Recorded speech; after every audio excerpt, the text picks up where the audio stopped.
سردار کا ان کے دو طرح کے لباس تھے, دو ڈریس ہوتے تھے.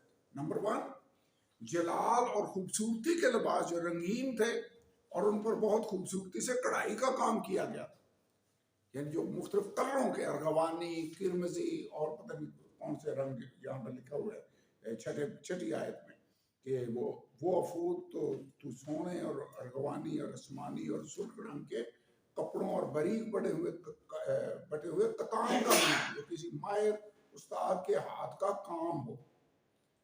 یہ مختلف کلرز کے تھے. اوکے تو جو اوپر والا ڈریس ہے یہ ڈیکوریشن کے لیے, زینت, خوبصورتی کے لیے. نمبر 2 لکھا ہے سفید کتانی لباس کو یہاں آیات نمبر 2 اور 4 میں افود کہا گیا, یعنی جو نیچے وہ پہنتے تھے ڈریس, جیسے ہم سردی سے بچنے کے لیے کئی دفعہ نیچے وہ پہنتے ہیں اور پھر اوپر شرٹ پہن لیتے ہیں, ایسے ہی سسٹم. نیچے افود, جو نیچے سفید رنگ کا لباس پہنا جاتا اس کو افود کہتے ہیں. یہ پیش بند کی معنی تھا. پیش بند کا مجھے نہیں پتہ یہ کیا ہے, پیش بند کس کو کہتے ہیں, اس کا ترجمہ دیکھنا پڑے گا. پیش بند کیا ہے؟ پیش بند میں جو لگتا ہے کہ انڈر شرٹ کے طور پر ہوگا. اچھا افود, اس کے 2 حصے تھے جن کو کندھوں پر ملا دیا جاتا. یہ جو بھائی یا بہن درزی کا کام کرتے ہیں وہ صحیح سمجھتے ہوں گے کہ 2 حصے ایسے بنائے اور اوپر سے کندھوں سے اس کو جوڑ دیا. اس کو میں نیچے سے کھلا ہی رکھتے ہوں. کیوں جی؟ ایسے کیوں بھائی سہیل سارا لا رہے لگتا ہے ان کو سمجھ آ رہی ہے. یہ جو گریجویشن ہوتی ہے تو شولڈرز کے اوپر پہنا ہوتا ہے, سامنے سے کھلا ہوتا ہے ایسا لباس. نہیں ایسا ہی. ہاں جی, سامنے سے کھلا ہوتا ہے. جیسے اوور آل بھی کہہ سکتے ہیں, جیسے لانگ کوٹ جس طرح کا اسی کی معنی. گڈ. اچھا یہ پیش بند کے معنی تھا. اس کے 2 حصے تھے جنہیں کندھوں پر ملا دیا جاتا اور دونوں طرف سے کھلا تھا. نہایت خوبصورتی سے بنا ہوا پٹکا پیٹی کی معنی تھا, یعنی وہ پیٹی کے ساتھ ایسے اس کو باندھتے جو. آگے لکھا جو افود کے نچلے سرے کے اوپر کمر کے چاروں طرف لپٹا ہوتا تھا. وہ خانے جن میں قیمتی پتھر جڑے ہوتے تھے سونے کے بنے ہوئے تھے, یہاں جو سینے پر اس میں باندھنا تھا. تو لکھا دونوں کندھوں پر ایک سلیمانی پتھر رکھا تھا. ان میں سے ہر ایک پر اسرائیل کے 6 قبیلوں کے نام کندہ کیے گئے تھے. افود کے سامنے سینا بند تھا جس پر 12 قیمتی پتھر جڑے تھے. ہر ایک پتھر پر ایک قبیلے کا نام کندہ تھا. سینہ بند افود کے ساتھ سونے کی زنجیروں کے ساتھ باندھا جاتا. یوں سردار کائن اسرائیل کے قبائل کو اٹھائے ہوئے خدا کی حضوری میں جاتا تھا. یہ یونٹی کو بھی ویسے ظاہر کرتا ہے کہ 12 کے 12 قبیلے ہیں جن کو ریپرزینٹ کیا جا رہا ہے. ان میں کوئی تفرقہ نہیں ہے, کوئی علیحدگی نہیں ہے, بلکہ whole unity, whole tribes, 12 tribes of Israel یہاں پر ریپرزینٹڈ ہے. اوکے وہ کندھے قوت کا مقام اور اپنے سینے یعنی دل پر جو محبت کا مقام ہے لیے ہوئے. اچھا سینہ بند کو, وہ جو سینے پر وہ جس پر خانے بنے اور پتھر 2 رکھے تھے جس پر نام لکھے ہوئے, اس کو عدل کا سینہ بند بھی کہا گیا ہے. تو یہ بھی یاد رکھنے والی چیز ہے. سینہ بند کو اور نام کیا استعمال ہوتا ہے؟ عدل کا سینہ بند. غالباً اس لیے کہ اس میں اوریم اور تمیم تھے جنہیں خدا کے عدل کے تعین کے لیے استعمال کیا جاتا تھا. یعنی خدا سے جواب لینا ہے, یہ کیا جائے یا نہ کیا جائے, خداوند کی کیا مرضی ہے. تو یہ اوریم اور تمیم تھے جن کو استعمال کرتے. اب مجھے نہیں پتا اس کی ڈیٹیل کا کہ یہ کیا تھے. مجھے لگتا ہے آگے پڑھتے ہیں. اوریم اور تمیم کا مطلب ہے انوار یعنی روشنیاں, اس کا مطلب ہے لائٹس اور کمالات. ہم کلی طور پر نہیں جانتے کہ یہ کیا تھے.